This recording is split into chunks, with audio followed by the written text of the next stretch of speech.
Boa noite, meu nome é Alexandre Yanes Henriques, eu sou médico psiquiatra, estou falando aqui de Porto Alegre, sou diretor científico da SOGED e a gente vai ter hoje a primeira live da SOGED, que é a Sociedade Gaúcha de Estudos de Dor. Né? E aí um dos aspectos, enfim, que até por ajustes a gente está fazendo aqui pelo Facebook, né? E também vamos estar fazendo pelo Instagram. Né? Então eu vou até ligar aqui a live no Instagram, né, para que a gente possa começar lá para convidar as pessoas para vir aqui para o Facebook. Né? E o nosso sistema, enfim, pelo menos está tendo uma efetividade, não conseguiu se adaptar muito bem ao Instagram, então nós vamos fazer pelo Facebook aqui. Então vocês só aguardem um minutinho que eu estou começando aqui a live, lá pelo... e passamos, vamos colocar o comentário, só por aí.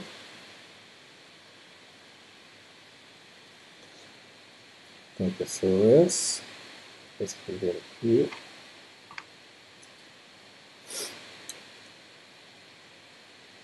Compartilhar. As pessoas que estão nos vendo no Instagram, enfim, né, a gente gostaria de dizer que a live está acontecendo principalmente no Facebook, porque nós estamos com 3 participantes e o Instagram só aceita uma pessoa, né? Então, 2 pessoas na realidade. Então a gente teria que ligar e desligar, enfim, em diferentes momentos. Então a gente vai fazer a nossa live no Facebook, tá? Eu gostaria de escrever, o que eu não estou conseguindo fazer só é registrar aqui escrever aqui na live que a gente está lá no Facebook. Vamos tentar aqui. Então nós temos a nossa homepage do Facebook, que é Dor SOGED, vou falar isso de tempos em tempos, né? E então eu queria agradecer a atenção, as pessoas eu acho que estão nos ouvindo bem, a gente já teve aqui um sim pelo Face, pelo Instagram também, né? Mas eu até gostaria de pedir que os comentários fossem direcionados para a nossa página no Face, que aí a gente consegue colocar no nosso programa e depois trazer para a própria imagem, enfim, vocês vão poder ver o que as pessoas estão comentando também, né? Então, a gente queria iniciar, enfim, dizendo que a ideia de hoje é falar sobre o Ano Global de Prevenção à Dor. Eu vou chamar os nossos outros 3 palestrantes, os outros 2 palestrantes, né, que é o Dr. Bender, e vamos chamar aqui... Boa noite. Espera um pouquinho, Bender, só que agora que eu vou pôr para vocês 3 aparecerem juntos. Né? Então, Bender, pode falar pelo menos um oi para o pessoal. Boa noite. Sempre é um prazer falar sobre o assunto de dor, principalmente no evento feito pela SOGED e junto com o Alexandre e com o Edilson. Edilson é o nosso presidente atual da SOGED, né? Oi, boa noite. É um prazer estar com os colegas aí para dividir um pouco o conhecimento e divulgar o estudo da dor para todos que estão nos assistindo. Então, como é que vai ser a nossa sistemática? Eu vou falar uma parte introdutória sobre o ano mundial no geral, né? Depois o Dr. Bender e o Dr. Edilson vão falar algumas outras situações específicas e nós vamos alternar. Às vezes vão estar 2, às vezes vão estar 3, enfim, para poder passar essas informações e no final as pessoas vão poder nos remeter perguntas também. Né? Então, acho que, enfim, então inicialmente, o ano mundial em relação a... Existe a Sociedade Internacional de Dor, que é a IASP, IASP, né? Ela tem a gente tem uma região, a unidade, enfim, brasileira, que é a Sociedade Brasileira de Estudos de Dor. Então é uma outra sociedade nacional, a IASP é internacional. E a IASP desde 2004 estipulou os anos mundiais ou anos globais. Tem alguns países que falam anos mundiais, outros anos globais, outros anos internacionais, em que se dedica a dar atenção, a promover, tanto para profissionais de saúde quanto para a população em geral e pesquisadores, o estudo mais dedicado para algum tipo de dor.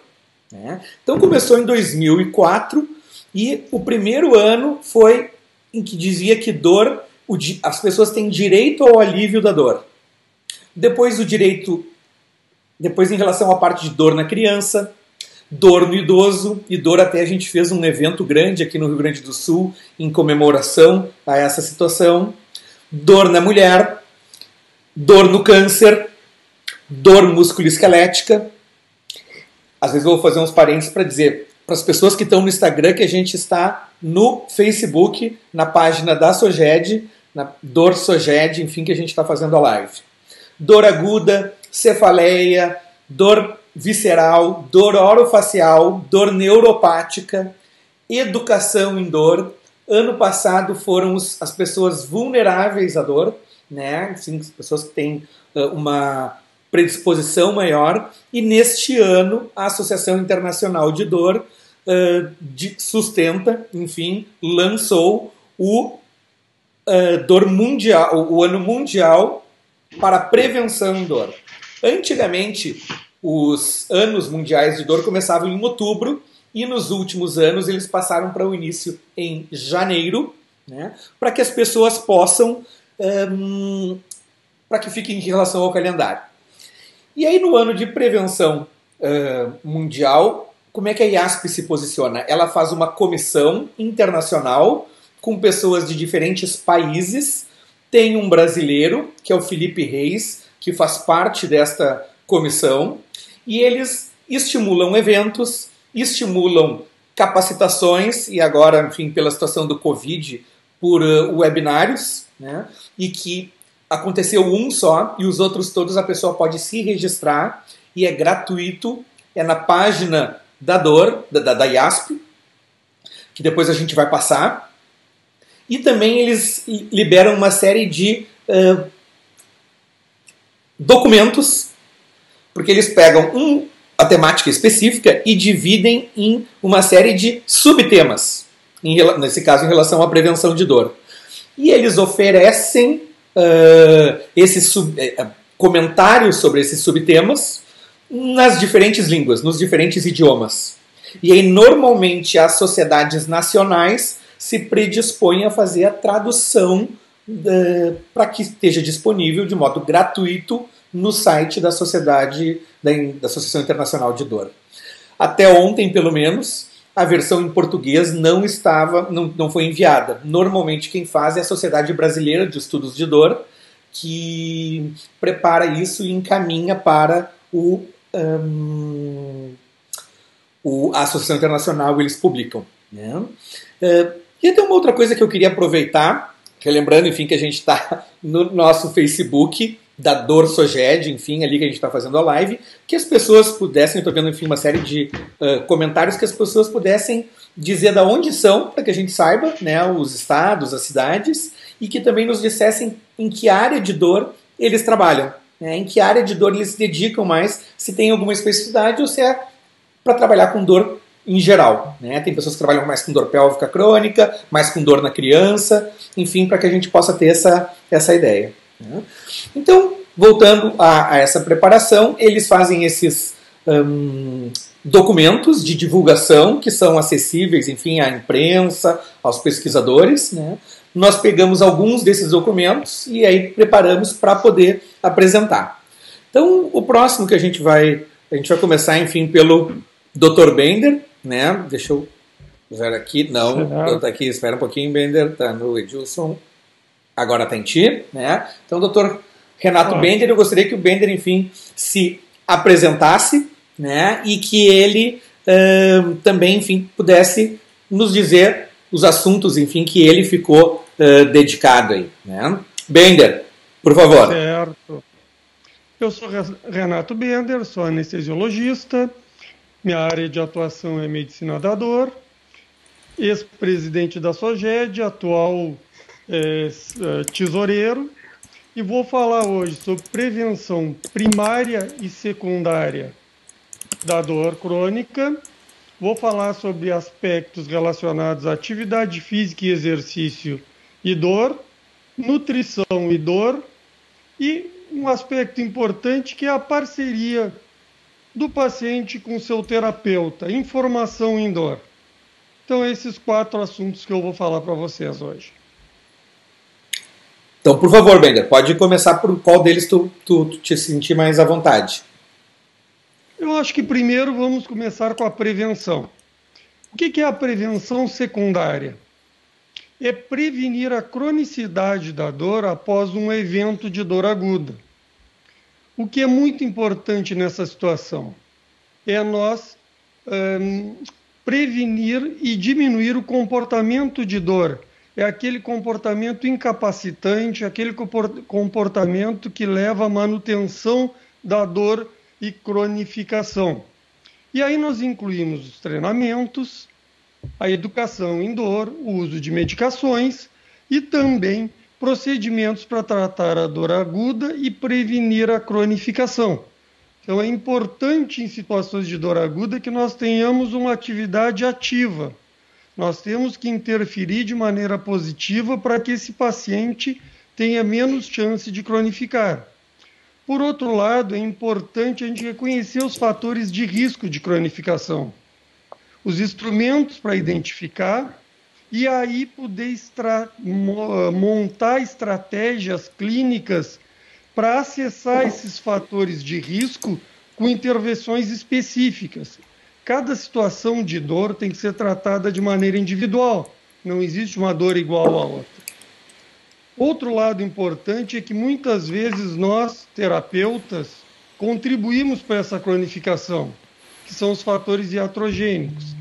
Ignorar fatores multicausais de dor, dando só valor a fatores somáticos, a achados radiológicos, uso excessivo de procedimentos diagnósticos e de intervenções passivas, isto é, intervenções que o paciente não tenha participação. Ele fica achando que ele não precisa participar do seu tratamento, que tudo vai vir de mão beijada, que vai vir a pílula mágica. Isso só reforça o comportamento de dor. Por outro lado, nós temos a prevenção terciária. Já é quando o quadro de dor está instalado. E aí nós temos que reduzir os efeitos danosos dessas situações para os que sofrem com dor crônica.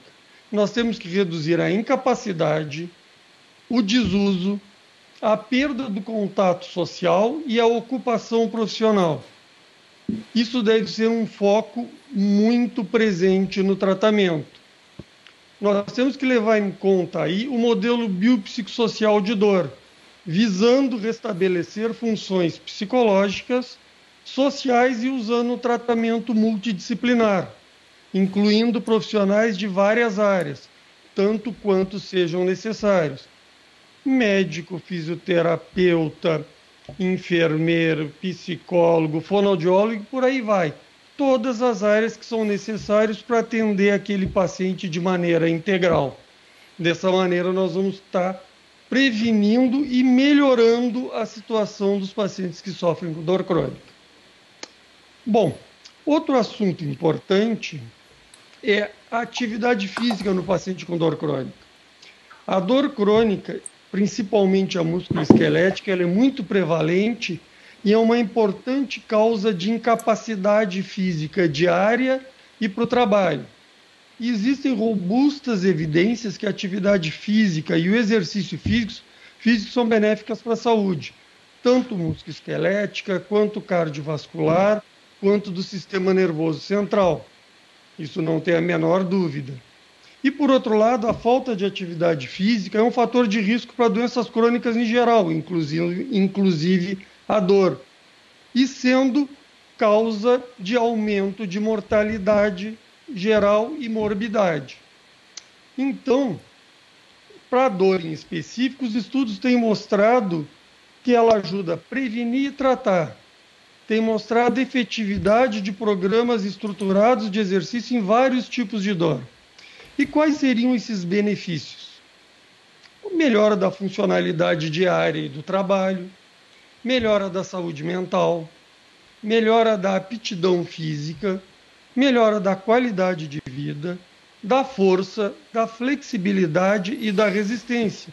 Então, nós podemos notar aí que atua em todas as áreas onde a dor prejudica, dando condições desse paciente encarar melhor o tratamento, encarar melhor o seu dia a dia. Só que nós temos que ter alguns cuidados, né, quando a gente vai prescrever esses exercícios. Nós temos que considerar fatores psíquicos e sociais.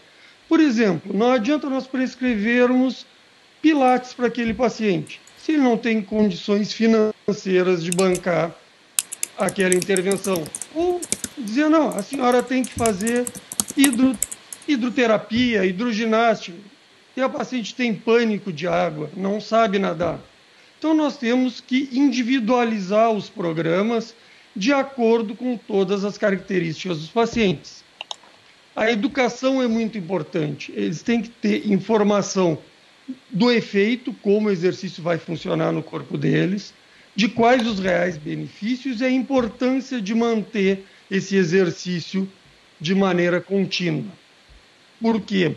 Nós temos que reconhecer as barreiras à aderência. A aderência é o maior problema do exercício físico no tratamento da dor. Muitas vezes os resultados são bons, os pacientes iniciam, mas não têm aderência. Logo em seguida param e volta tudo para estaca zero. Então nós temos que ajudar na mudança comportamental para que tenha aderência e tenha sucesso nesse tratamento. Por outro lado, nós temos o atleta, vamos dar um exemplo, já que o exercício físico é bom para tratar dor. Por outro lado, o atleta, muitas vezes, por uso excessivo, acaba gerando dor.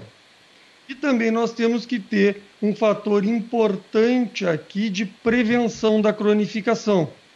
Porque quando nós temos aquela cascata da regeneração celular, em determinado momento, existe a resolução do quadro. E esse paciente, esse atleta, pode voltar para o treinamento, pode voltar para a sua atividade. Agora, se não existe essa regeneração celular, essa recuperação, e o atleta segue tentando, com medidas de curto prazo, treinar, competir, nós temos um problema de dor crônica e que pode levar um fim da carreira ou um afastamento muito longo. Então, são dois pesos aí que tem que se levar em conta. Vamos ver outro fator importante também na prevenção, que é a nutrição. A dieta inadequada é um importante fator modificável de risco de morbidade e de mortalidade geral. A dor crônica está associada a peso elevado, a padrão de dieta inadequada e de baixa qualidade. Então, se nós otimizar essa dieta, nós vamos ter efeitos interessantes. E quais são esses efeitos? Melhora de função do sistema nervoso, imunológico e endócrino, perda e manutenção dessa perda de peso, reduzindo carga para articulações e diminuindo a inflamação sistêmica, que é o grande vilão invisível de processos osteoarticulares, e diminuindo o risco e a severidade de outras doenças crônicas, como diabetes e hipertensão, que andam junto com a dor. Uma meta-análise com uma revisão sistemática de Bryan em 19 avaliou 73 estudos e encontrou um efeito significativo de intervenções dietéticas no tratamento da dor. Como fazer? É muito importante o profissional especializado, um nutrólogo, um nutricionista, mas nós podemos ter algumas dicas para ajudar esses pacientes. Reduzindo a inflamação, nós vamos reduzir o dano oxidativo. Os polifenóis presentes em vegetais e frutas têm uma função importante nessa prevenção. Então, o ideal seria que cada refeição, pelo menos a metade do nosso prato, fosse de legumes e vegetais. Gorduras de boa qualidade devem ser usadas, que têm uma quantidade boa de ômega 3, reduzindo inflamação e melhorando a imunidade. Utilizar azeite de oliva, nozes, peixes oleosos como sardinha, salmão, linhaça, reduzir alimentos processados, na realidade comer comida de verdade, aquela que a nossa avó fazia. Prevenir deficiências de vitamina e minerais é muito importante. Nós temos aí a vitamina D, a B12 e o magnésio. Suas deficiências são muito comuns em pessoas com dor crônica. A vitamina D tem um efeito antioxidante e de prevenção de fadiga muscular. A B12 está relacionada com processos neurológicos relacionados à dor e o magnésio relacionado a espasmo muscular, inflamação e dor neuropática. O consumo de carnes, peixes e laticínios são fontes de B12. Os peixes e os ovos de vitamina D. Vegetais e folhas verdes e cereais para magnésio. O sol, 10 a 15 minutos por dia, horário de sol forte, com a maior parte do corpo desnudo, pode ajudar nos níveis de vitamina C. Mas muitos fatores sazonais, como invernos longos, muito frio, chuva, diminuem essa exposição e muitas vezes existe a necessidade de suplementação. A água, 2 a 3 litros por dia devem ser ingeridos. A desidratação aumenta a sensibilidade de dor e causa outros problemas de saúde. A ingesta de fibras é importante porque melhora a digestão e a microbiota. E 30 gramas para homens, 25 gramas dia para mulher. E aí nós temos pães, massas integrais, farelos, frutas com pele, feijões. Então, vários alimentos que podem nos dar essa fibra. Muitas vezes também tem que haver a suplementação. E por fim, e eu acho que é o mais importante, reduzir a ingesta de açúcar e alimentos ultraprocessados. Alimentos com alta taxa de energia têm muito pouco nutriente. Eles aumentam a inflamação subclínica, a oxidação, piorando dor e aumentando o risco de doenças cardiovasculares e diabéticas. O açúcar é, vamos dizer assim, muito danoso para a saúde, então nós temos que diminuir ele o máximo. E por fim, é aquilo que eu falei, comer comida de verdade, menos processada possível, tentar comprar e cozinhar seus alimentos em casa. Essa é a maneira mais fácil de comer de uma maneira mais saudável, mas nem sempre isso é possível. E por fim, aquela história de uma parceria do paciente e o profissional de saúde para prevenir a dor. Isso é, municiar esse paciente de bastante informação. A comunicação é extremamente importante. O paciente tem que entender o seu diagnóstico e tem que haver uma clara comunicação entre ele e o profissional de saúde. Isso diminui dor, diminui ansiedade e diminui fatores emocionais relacionados com a dor. Quando o paciente vai consultar um profissional, ele pode seguir alguns passos. Existe uma dica aqui. Faça uma lista de perguntas específicas, colocando as principais no topo. Faça as perguntas para o profissional e certifique-se que entendeu a resposta. Repita com as suas próprias palavras o que lhe foi dito para ver que realmente foi entendido e tome uma atitude quanto que você tem que fazer a seguir. Não fique passivamente esperando uma solução mágica. Outros fatores importantes, há diferentes tipos de dor. A dor neuropática e a dor crônica é diferente da dor aguda.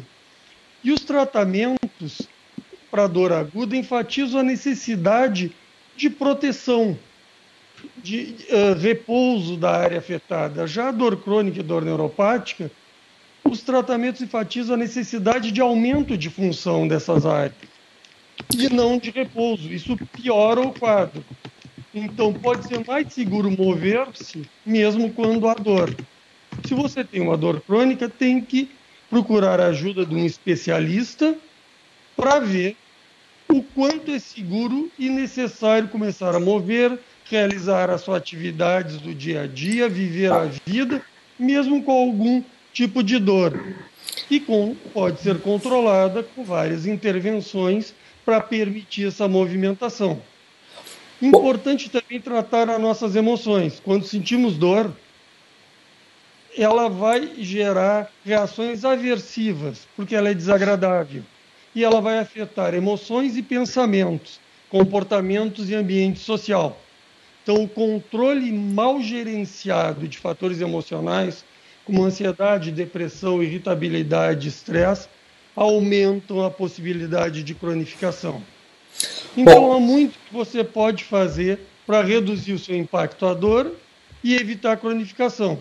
Ter conhecimento, compreensão e boa comunicação, manter-se ativo e cuidar da saúde emocional, reduzindo a dor e a incapacidade. É isso aí. Bom, Bender, obrigado. Por hoje. Até eu gostaria de pedir, enfim, eu já vi que tem uma série de pessoas, até acho que para dar um feedback, né? A maioria, a gente tem grupo de médicos, né? Tem fisioterapeutas, tem diversos fisioterapeutas, nutricionista, eu vi 2 pessoas que indicaram, viu uma psicóloga também, né? A pessoa que está vindo mais de longe, enfim, é a Isabel, né? A Isabel tá lá em Maceió, então tá nos prestigiando aí também. Temos pessoal, temos dentistas também, e eu gostaria até de pedir, enfim, que as pessoas, na realidade, que elas possam nos ajudar, ou que mandem perguntas, né? Tem uma pergunta que já me mandaram por WhatsApp, na lateral aqui, que é também o que dá para fazer de intervenção para prevenir, de exercício físico para prevenir a dor nessa situação de Covid, que as pessoas estão restritas à parte domiciliar, principalmente, né? Mas nós vamos agora passar para o Dr. Edilson Machado, né? Ele é o diretor-presidente da SOJET. Ele vai falar um apanhado sobre dor geral, né? E Edilson, enfim, tudo contigo agora aí, nos próximos 15 minutos.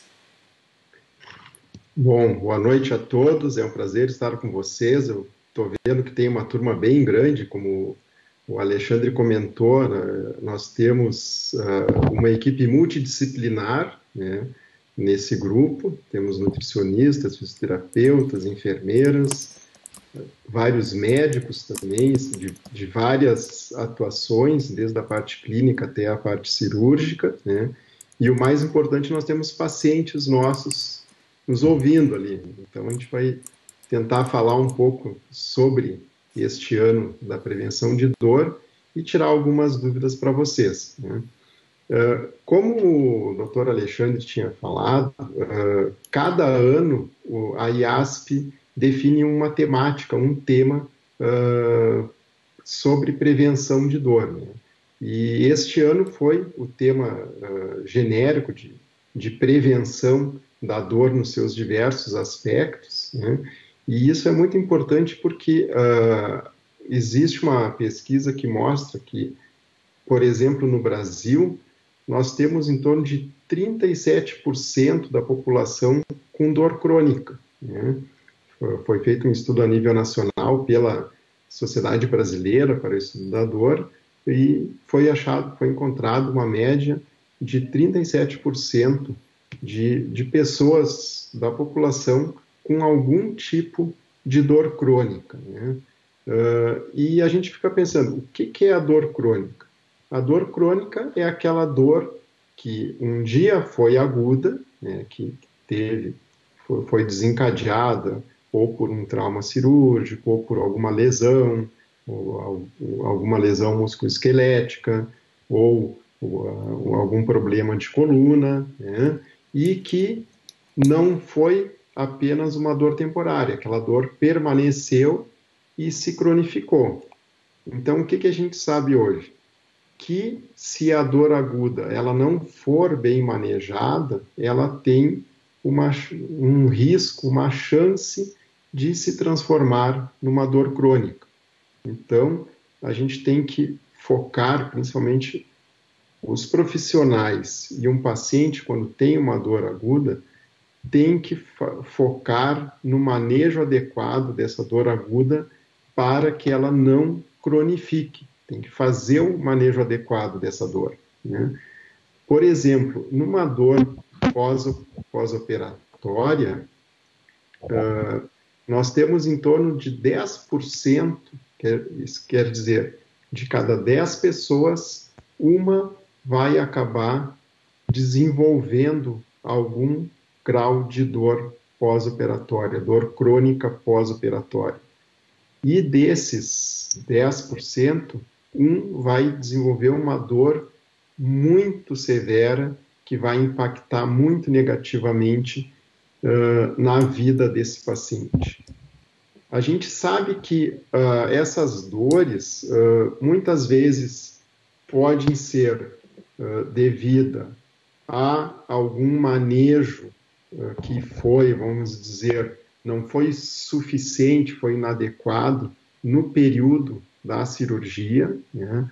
Nós temos, durante o período pós-operatório, hoje em dia nós temos diversas ferramentas que nós podemos estar utilizando para dar um conforto maior para o paciente, né? Nós podemos fazer, antes da cirurgia, realizar bloqueios anestésicos, nós podemos, junto com a equipe, tanto do anestesista quanto da enfermagem, fazer um escalonamento das medicações, inclusive com um controle do paciente, o próprio paciente controlando a medicação que ele vai receber conforme a dor que ele está sentindo, né? E qual é a importância de controlar a dor pós-operatória no pós-operatório imediato? O paciente vai apresentar uma recuperação daquela cirurgia muito mais rápida, né? O paciente, quando é submetido a um procedimento cirúrgico e permanece com dor naquela fase pós-operatória, ele vai apresentando complicações sistêmicas em outros órgãos, em outras regiões, que não aquela que foi submetida ao procedimento. Por exemplo, o sistema nervoso central vai ser hiperativado, vai ter alterações da glicemia, alterações hormonais, principalmente do cortisol. Ele pode também apresentar retenção de líquidos, né? Se o paciente apresenta, por exemplo, uma dor torácica, ele vai ter também uma diminuição dos movimentos respiratórios, e isso pode resultar em atelectasias e até mesmo uma broncopneumonia mais tardiamente, né? Na área cardiovascular, se ele se movimenta pouco no pós-operatório, ele aumenta as chances de ter alguma trombose, né?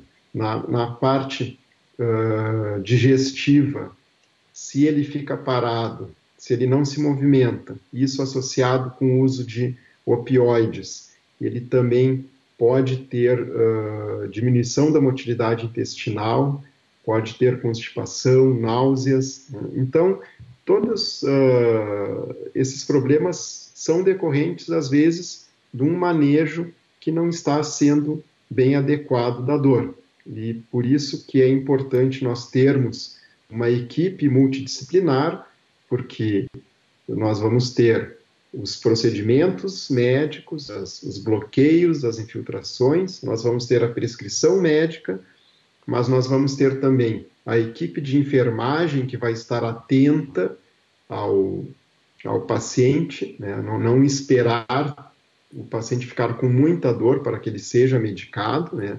Até por isso que nós colocamos que a dor, hoje em dia, ela é o 5º sinal vital dentro do hospital. O paciente tem que ter aferido os sinais vitais e ter aferido o grau de dor que ele se encontra para saber qual é a medicação que ele está precisando. Nós vamos ter também uma atuação forte do fisioterapeuta, fazendo uma mobilização precoce desse paciente, orientando exercícios respiratórios, orientando a movimentação articular, né, a movimentação dos membros inferiores para evitar uma trombose, diminuir o risco de um tromboembolismo, né? E com isso, com essa movimentação mais precoce, o paciente vai ter uma recuperação mais rápida, vai ter menos tempo de internação e vai ter, principalmente, menos chance de desenvolver essa dor crônica, né? Nós temos, principalmente hoje em dia, tem se usado muito os chamados bloqueios anestésicos, que são adjuvantes à anestesia propriamente dita. Um paciente que ele pode estar sendo submetido a uma cirurgia que pode ser com anestesia geral, mas ele vai receber também um bloqueio anestésico daquela região que vai ser operada, né? Nós temos também um controle do próprio paciente, no qual ele controla, ele vai indicar, vai dizer que está com dor e vai receber a medicação, às vezes até com aparelhos que ele recebe automaticamente, sem precisar avisar o pessoal da enfermagem, né? Só que, claro, infelizmente, nem com todos esses cuidados que a gente tem, a gente consegue evitar que algum paciente acabe desenvolvendo dor crônica, né? Uma das áreas que acomete uma grande parte da população e que hoje é uma das doenças que mais afasta o trabalhador da vida produtiva e que mais custo tem para a sociedade é a dor lombar, né? A dor lombar, ela está fortemente associada com a degeneração da coluna, né? Principalmente a degeneração do disco intervertebral e das facetas articulares, que são as articulações entre uma vértebra e outra, né? da porção posterior, né?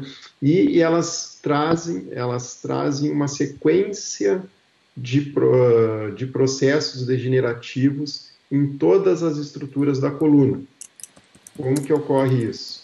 O paciente, ele vai ter um processo degenerativo no disco e essa diminuição da capacidade do disco em receber as cargas compressivas vai sobrecarregar as facetas vão se tornar degeneradas, o paciente então vai ter dor e vai se movimentar menos e com isso vai desenvolver uma atrofia muscular da região. Tudo isso vai resultar em menos movimento da região, vão se somar a isso a liberação de substâncias inflamatórias na região que vão hipersensibilizar o paciente e ele vai desenvolver uma dor crônica, né? Uma das maneiras de nós prevenirmos isso é realmente a atividade física, que o Dr. Renato já falou bastante, né, sobre a importância da atividade física, e realmente nessa época de pandemia que nós estamos vivendo, esse confinamento que nós estamos vivendo, nos pede que nós tenhamos uma atenção especial com a atividade física, porque como nós não estamos nos movimentando, o nosso tecido muscular sofre uma atrofia, o nosso tecido ósseo também vai desenvolver uma osteoporose e que mais tardiamente isso vai trazer muito mais dor para o paciente. Então, é de suma importância que mesmo agora, nesse confinamento, nós procuremos, hoje em dia tem tanto nas redes sociais, tem sites, tem entidades, as ONGs, as entidades não governamentais, que mostram, ensinam como fazer exercícios, dão opções de atividade física no domicílio, sem equipamentos sofisticados, né? Isso aí até é um momento que nós podemos estar com a nossa família junto, praticando alguma coisa, fazendo alguma série de atividades, e isso é de suma importância para evitar o desenvolvimento de dores crônicas, tanto dor lombar quanto dores articulares, né? E realmente isso, somado com, como o Dr. Renato falou, somado com uma dieta mais adequada, né? Porque também com o confinamento existe essa tendência da gente ter uma ingesta maior, e existe uma tendência, um controle menor da obesidade, isso também vai resultar em mais dor. Então, é importante que a gente consiga controlar tanto a dieta quanto realizar atividade física. Daí nós vamos conseguir, junto com uma boa orientação, não, quando terminar esse período de quarentena, nós não tenhamos uma sequela desse período, né, que vai trazer uma legião de pessoas com mais dor ainda, mais problemas de coluna. Né? Bom, Alexandre, é um prazer estar falando para esse pessoal. Estou vendo que tem uma turma grande. Tem. E de vários lugares do Brasil, é um orgulho isso, né? E de várias áreas, né? A gente está vendo que tem pessoas, tanto pacientes quanto profissionais da fisioterapia, tem pesquisadores ali, estou vendo que tem pessoal que trabalha com pesquisa também, educação física, né? E são todos bem-vindos. Já vou deixar aqui a propaganda do nosso próximo evento, provavelmente semana que vem, que nós vamos estar falando um pouquinho mais sobre degeneração lombar, né, e dor lombar e novas terapias que estão surgindo. E é isso, pessoal. Tem diversas pessoas, enfim, do interior, né, e de diferentes profissões, enfim, além de alguns pacientes também, né, então é uma coisa que nos orgulha bastante. Vamos para algumas perguntas que surgiram, né, então vamos... uma das perguntas tem uma pessoa, enfim, que acabou fazendo o Vanderly, não sei se está... a Vanderly perguntou como é que a gente pode... Gostaria de saber como poder ser avaliada para a questão de dor, né? Eu acho que, assim, para explicar para ela como é que é a situação, às vezes, para conseguir chegar num médico especializado em dor, né? E voltar, talvez, para o conceito de dor e o uso de algumas escalas e do exame físico, enfim, que algum de vocês pudesse sintetizar o que tem que ter na avaliação mínima de uma pessoa que refere dor crônica ou dor prolongada. Qualquer um de vocês. Tá bom. Então, vamos lá. A avaliação de pacientes com dor parte de uma história muito bem feita, uma história minuciosa, avaliando todos os fatores de melhora, de piora, o tipo de dor, como essa dor atrapalha a vida. Então, toda uma história bem esmiuçada de como é essa situação. A partir daí, nós temos algumas escalas que podem medir a intensidade de dor, pode medir a intensidade da incapacidade, pode medir a intensidade do comprometimento emocional, de vários fatores. Para dentro dessa ideia, nós montarmos aí uma hipótese diagnóstica. E aí partir para o exame físico direcionado em cima dessa hipótese. Então, na realidade, é uma consulta como qualquer outra consulta, só que direcionada para essas áreas e para nós tentarmos ter uma ideia, uma hipótese diagnóstica, aí sim pensar em alguns exames complementares e um diagnóstico para propor um tratamento. Normalmente, profissionais de dor que podem ser acessados diretamente ou, muitas vezes, por encaminhamento de outros colegas de outras especialidades. Em termos de sistema público, clínicas têm um sistema bem robusto, o Conceição tem um sistema bem robusto de tratamento de dor multidisciplinar. Em termos de clínica privada, tem vários colegas que trabalham individualmente, outros serviços que também, hospitais que têm serviços de dor. Acho que é mais ou menos isso aí de maneira geral. Quando o Dr. Bender fala, enfim, o Hospital de Clínicas é o Hospital de Clínicas de Porto Alegre, né? E o Hospital Conceição também é o Hospital Nossa Senhora da Conceição, que fica aqui em Porto Alegre, que é dentro do Grupo Hospitalar Conceição. Vamos trazer mais algumas perguntas aqui. Essa eu vou puxar até pro meu lado aqui. Aqui. que, enfim, a Rejane pergunta, né, como é que a psicologia, ou qual é a relação da psicologia com a situação de dor crônica e de saúde mental. Se a gente for ver, transtornos mentais é o tipo de comorbidade mais frequente nos pacientes com dor crônica. Né? Então, se a gente fosse pegar todos os tipos de comorbidades de transtornos psiquiátricos que podem acontecer com alguém com dor crônica, são principalmente 3. Transtornos depressivos ou transtornos de humor, transtornos de ansiedade e transtornos de abuso de substâncias. Uma psicóloga, e não, uma coisa importante, não é à toa que a Associação Internacional de Dor sustenta que na equipe mínima para tratar alguém com dor crônica tem que ter no mínimo um profissional de saúde mental. Então, ou um psicólogo ou um psiquiatra, para ajudar tanto para as pessoas que têm dor crônica e não têm um transtorno mental, mas estão com dificuldades no enfrentamento, situações de perda, de incapacidade, alteração de sono, alguns sintomas de depressivos, e para também dar um suporte para as pessoas que já têm transtornos psiquiátricos estabelecidos.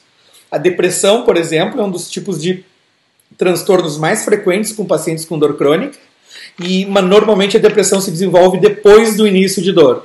Já os transtornos de ansiedade, por exemplo, eles já vêm normalmente desde a adolescência, que é anterior à situação do desenvolvimento de dor crônica.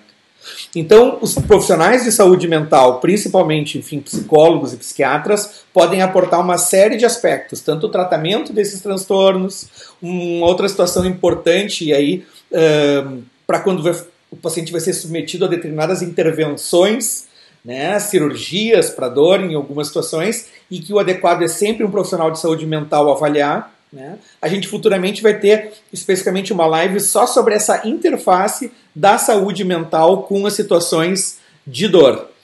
Né? Vamos ver o que mais de perguntas aqui que nós temos. Fala, Edilson. Posso fazer uma pergunta? Isso aí é um ortopedista complementar o que um psiquiatra falou agora nesse tema é meio engraçado. Mas fala, vamos lá. Mas o que eu falo para os pacientes, às vezes, assim, é que realmente, quando começa a desenvolver uma dor crônica, existe todo um processo de perda, né? E os sintomas depressivos, às vezes, são esperados. Não é um problema a mais que o paciente tem ali que a gente tenha, que não dê para manejar quando estiver manejando a dor. Então, realmente tem que ter uma equipe multidisciplinar para manejar isso, e muitas vezes é esperado que o paciente fique deprimido, porque às vezes eles têm muita situação de perda, às vezes é um chefe de família que pode estar perdendo o emprego, é uma mãe que não está conseguindo cuidar dos filhos, não está conseguindo cuidar da casa, né? Então tem muitas situações de perda que tem que realmente ser trabalhado isso, né? E principalmente com a ajuda de um psicólogo, de um psiquiatra, e se espera que aquela dor logo seja resolvida e que passe esse episódio, que muitas vezes é um episódio depressivo, né? É uma coisa que a gente, se trabalhar bem, ela é transitória e a gente consegue vencer a dor e não deixa a depressão tomar conta e que vai até atrapalhar, às vezes, o controle da dor. Acho que o Edilson está trazendo um aspecto importante, já passo para ti, né, Bender? Que até, assim, o background, ou quanto que às vezes a pessoa já tinha uma predisposição genética para depressão e ansiedade, pode ser um dos fatores associados com a transformação de dor aguda ou dor crônica. Eu não estou dizendo que só pela parte emocional alguém vai transformar de dor aguda para dor crônica, mas é um fator desestabilizador, né? E também a ideia da atenção tanto para esses pacientes, como o Edilson trouxe, que pode ser uma etapa normal do enfrentamento de dor e da adaptação, quanto também para outras pessoas que já tinham transtornos psiquiátricos e mentais anteriores e aí podem descompensar ou agravar nessa situação, ou pessoas que às vezes têm um componente genético, não chegou a desenvolver uma depressão, mas com uma situação de estresse crônico da dor pode desenvolver. E cada vez está mais claro, enfim, alterações neurobiológicas associadas à depressão e dor. Né? Pacientes com dor crônica têm uma situação de inflamação contínua, né? E aí até em nível microbiológico, e isso está comprovado que, enfim, na situação de depressão piora, né? Bender, tu gostaria de fazer alguma pergunta, é isso? Sim, falando em adaptação e voltando para o Covid-19, nós vimos ali que a parte física está sendo muito prejudicada e a gente tem notado no consultório agora nesse retorno pessoas que estavam adaptadas com a sua dor controlada, vindo com ela exacerbada pela falta de atividade física, pela medicação, mas também pela parte emocional. Queria que tu desse uma faladinha como é que está a parte dessa adaptação emocional nos tempos de isolamento, porque isso também, eu noto, está desestabilizando muitos pacientes. Está desestabilizando, mas vai desestabilizar mais, Bender, né? Tanto que o que se diz é que a saúde mental ela faz parte da quarta onda que acontece dentro da saúde em situações de pandemia, né? A primeira onda é quem agora está infectado e está com piora de doença e com mortalidade, né? Depois tem uma segunda onda de pessoas que têm situações de saúde que necessitam tratamento de urgência, mas estão deixando de ir nos hospitais, né? Depois tem um outro grupo que tem muitos dos nossos pacientes com dor crônica, que eles já têm a situação de dor crônica, estão em tratamento com a fisioterapeuta, enfim, em outras intervenções, e é num equilíbrio delicado às vezes, e aí pela falta do tratamento pode desequilibrar e piorar. E há situações psiquiátricas, né, ou de saúde mental, que surgem desde o começo, para algumas pessoas de um jeito mais intenso. Por exemplo, nesse momento do Covid, a maior carga emocional está sendo para os profissionais de saúde da linha de frente e para os familiares de pessoas que faleceram, né? Então esse é um grupo mais importante nesse momento.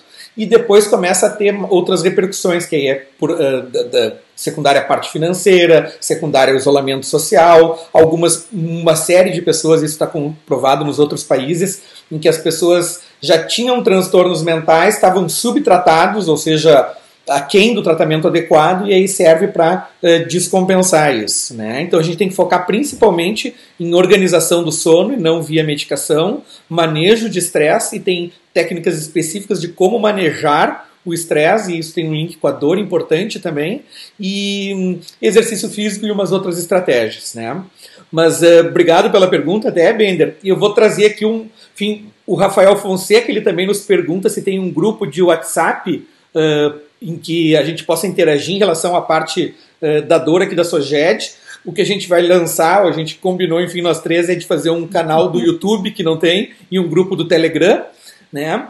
Uma outra pergunta que o Rafael também fala, enfim, é em relação à grande quantidade de informações sobre dor e com a falta de nível de evidência e associação de dor com a parte emocional, né? Esse excesso de informações negativas, e nas redes sociais tem estratégias de como, na realidade, o que ele está falando? Ele está falando de uma dificuldade de gerenciar o estresse e aí o aumento de diversos aspectos negativos, incluindo a própria parte da dor e a parte de saúde mental, né? E que essa a gente vai abordar mais, enfim, até na live, que vai ser só focado nessa parte de saúde mental. Uma outra pergunta aqui, acho que da Rejane, vamos colocar aqui. Opa, não entrou. Então sabemos que a atenção. A Rejane já foi. Né? Já foi, essa aqui já foi. Isso que tu até abordou ali de certo modo, né? O Luciano traz, enfim, também um comentário que é uma coisa importante dos fatores externos contextuais piorando a dificuldade de tratamento da dor. A pandemia é um exemplo de fator externo contextual, alguém ser desempregado né? Enfim, pré-pandemia o médico falecer, né? Ou seja, tem uma série de coisas que a gente vai ter que diferenciar, às vezes, ajudar o paciente a diferenciar no que ele tem controle e o que às vezes ele não tem controle, sendo uma situação contextual para ele conseguir se blindar, né? Nós temos mais aí alguns minutos finais aqui. Vamos ver se tem alguma outra pergunta. Aqui espera-se que haja a Daniela, né, que é odontóloga, enfim, cirurgia dentista da GEDOF, que é a Associação Gaúcha de Estudos de Dor, enfim, uma parceira. Eles têm uma especialização de dor orofacial aqui em Porto Alegre. Deixa eu colocar aqui de novo a pergunta dela, que é, então, espera-se que algo semelhante ao transtorno de estresse pós-traumático possa aumentar, né? E eu vi até que ela postou no Instagram dela colegas, enfim, dentistas que publicaram há pouco uma associação de TEPT, né? Mas o TEPT ele acontece principalmente com os profissionais de saúde, ou seja, que está vendo ali a morte e está mais próximo dela, e também com pessoas que às vezes têm uma sensibilidade muito grande, principalmente associado à morte de outras pessoas ou situações, porque o TEPT tem que ser um estímulo que seria de muita intensidade para qualquer pessoa, né? Então é diferente de outras situações que eu acho que sim, ansiedade e depressão nos outros países já mostraram que vão aumentar.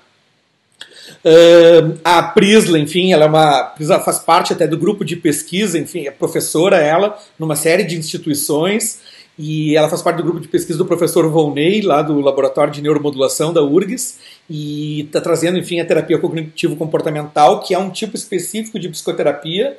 Hoje existem mais de 100 tipos de psicoterapia, mas a TCC é um tipo específico por ela ser uma psicoterapia versátil, né? Então, ao mesmo tempo que eu tenho protocolos para depressão, eu tenho protocolos para tratamento de dor, protocolos para TEPT, e aí o mesmo terapeuta pode promover ao paciente o tratamento tanto da depressão quanto da dor ao mesmo tempo, né? Então, e também uma coisa importante que a terapia cognitivo-comportamental é o tipo de psicoterapia que mais evidência tem de eficácia no tratamento psicoterápico de dor crônica, né? Nós temos mais 2 minutos e até no Instagram vai fechar daqui a pouco. Bender, Edilson, vocês gostariam de aportar algum comentário final, fazer um fecho na nossa live? Olha, eu acho que nesses tempos de pandemia, realmente nós estamos mudando muitos hábitos, né? E até eu comentei antes que a gente tem evoluções que nós estamos sendo forçados a realizar, tanto com telemedicina, as crianças tendo aula, teleaula, né, pelo computador, que não pelo professor, né, estão tendo aula em casa, e eu acho que essa é uma forma de nos comunicarmos, e é um canal que a gente está abrindo, espero que o pessoal tenha gostado, e nos próximos espero agregar mais pessoas, vão trazer mais convidados também, pessoal até do resto do Brasil também, né, e trazer sempre uma conversa de um bom nível científico, né, e trazer para a nossa realidade aqui, para o nosso dia a dia, que realmente a gente está passando por uma fase que é estressante, mas a gente tem que achar soluções, né, para esses problemas, né. Obrigado a todos, obrigado Alexandre pela dedicação aí, o Renato, foram os dois da parte técnica que montaram tudo aí. Parabéns para vocês. Tá certo, eu também quero agradecer, acho que é uma grande oportunidade de nós botarmos a sociedade à disposição de colegas, de pacientes e transmitir uma informação de qualidade. Espero que vocês mandem perguntas, mandem sugestões e vamos interagir. Obrigado a todos. Enfim, então, mesma linha dos outros colegas, né? A gente agradece a SOGED, é uma sociedade pequena, né? As pessoas podem participar, nós estamos reformulando o site dela e fazendo todo um planejamento digital, porque hoje, enfim, para se adaptar, isso já vinha antes da Covid, mas isso nos potencializou agora, e nós vamos fazer depois a listinha das próximas lives. A gente foi a nossa primeira vez que a gente usou esse programa também para fazer as lives, né? Então agradecemos. Convido a vocês que sigam tanto nas nossas redes sociais, o Instagram quanto o Facebook, e agora o YouTube, que essa vai ser a nossa primeira publicação no YouTube, né? No YouTube. E enfim, agradeço a todos vocês e até a próxima, então. Até a próxima. Boa noite.